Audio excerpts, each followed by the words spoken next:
Bonjour à tous et bienvenue sur BD & Co. Premier jour de mon challenge d'octobre donc. Et aujourd'hui, le thème, c'est ma première BD lue. Alors bien sûr, c'était pas si facile que ça de me souvenir de quelle était la première BD que j'ai lue dans toute ma vie. Pour vous faire un petit peu l'histoire, j'ai commencé à lire des BD parce que mon père avait beaucoup de BD, ma maman était aussi fan de BD, notamment de Tintin. Elle avait toute la collection et comme vous avez pu le voir, dans la présentation de ma bibliothèque, qui est aussi celle partagée avec mon papa, j'ai un poster signé par Hergé d'une planche de Tintin qui a été offert justement à ma maman. J'ai donc toujours été bercé là-dedans, que la BD était au même niveau que les livres et qu'il fallait justement s'ouvrir à toutes les possibilités pour découvrir encore plus de choses. Du coup, je suis vraiment tombé dedans quand j'étais petit, un peu comme Obélix dans la potion magique.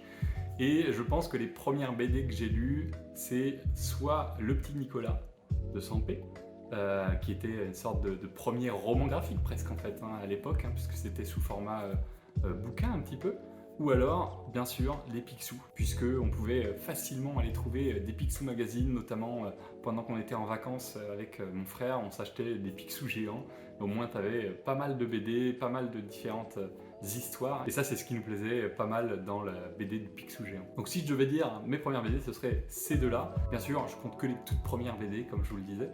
Sinon, j'aurais compté bien d'autres, puisqu'on allait très souvent à la bibliothèque avec mon frère pour louer des BD à la semaine et pouvoir engranger le plus de nouvelles BD possible. En tout cas, cet été, je suis rentré chez moi en France et j'ai relu justement Le Petit Nicolas.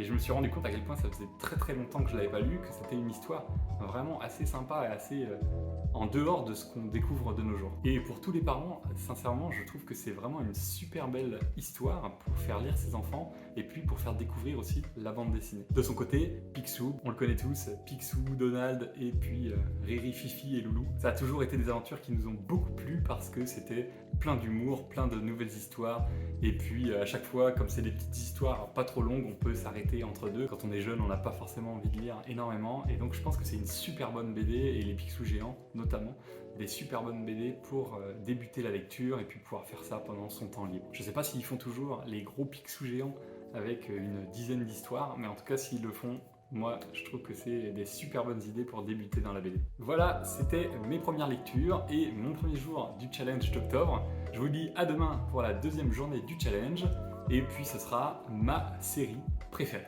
Sur ce, laissez un j'aime bien sûr si vous appréciez la vidéo, abonnez-vous pour suivre plus facilement mon contenu et puis bien sûr laissez un commentaire sur quelle est la première BD que vous avez lue, enfin dans vos souvenirs, quelle était cette première BD. Je vous dis à demain, c'était BD & Co, bye bye.